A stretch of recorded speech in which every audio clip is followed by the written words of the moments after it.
mentioning a little bit about, so people understand my background on the physician side, which is that we barely get taught, as you know, true science or the whole science around hormones, up to date science in medical school and throughout residency training. And so a lot of times our knowledge around the subject is when we go out in practical life and meet patients and then see what's lacking, and then try to uh, really relearn a lot of the things that we've learned through our training. And so, with that background, I want to understand just a little bit more about your background in creating the Dutch test, how you really got involved in the field of hormone testing, and maybe we could start from there. Yeah, yeah. My angle into this world is from the analytical side.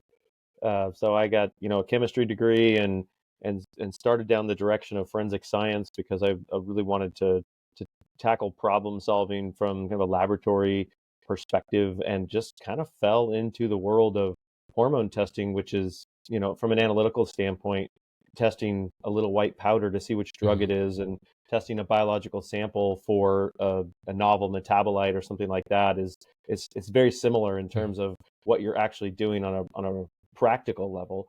And so I got into assay development and just really loved, like, how do you build this mousetrap, and then how do we build it in a way that's easy to do and comprehensive, and really tells a story that adds information to just put a tool in the hands of a smart provider like you to just move in the right direction, with better success when it comes to just trying to solve problems that patients have that may be related to Mhm. hormones. Yeah. Yeah. And how was your journey through in terms of what you started with and then how you came to the Dutch test? Do you mind Yeah. telling a little bit about that?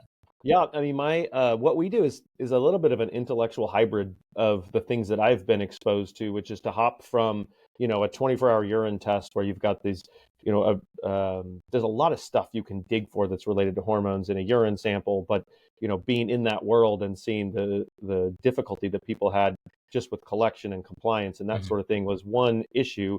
And then Right. from a data standpoint, the other issue is, if I've got an inverted cortisol story where my cortisol's high at night and low in the morning instead of Mhm. the opposite, which is appropriate, in a 24-hour urine sample, that data just disappears. And so going from there to a saliva model where now I have a better view on the diurnal pattern of cortisol, which is nice, but I've given up all the information that you can get from this other Mhm. sample set.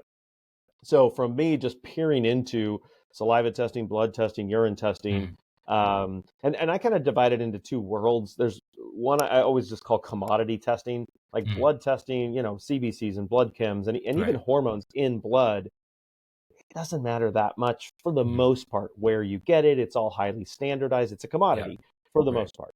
And then you get into specialty testing. And Mhm. in specialty testing, man, you can ask some really interesting, rich questions, Yeah. but then there becomes this quality validity question of needing to weed through all of the things that are available, potentially, and make sure that we're telling a story that has some substance and validity when it comes to actual evidence. And so our approach has been to complement all of that commodity lab testing, which Mhm. is completely necessary. I mean, you can't. I mean, it's actually more important than what we do, right? You need blood Right. chems and all of those things.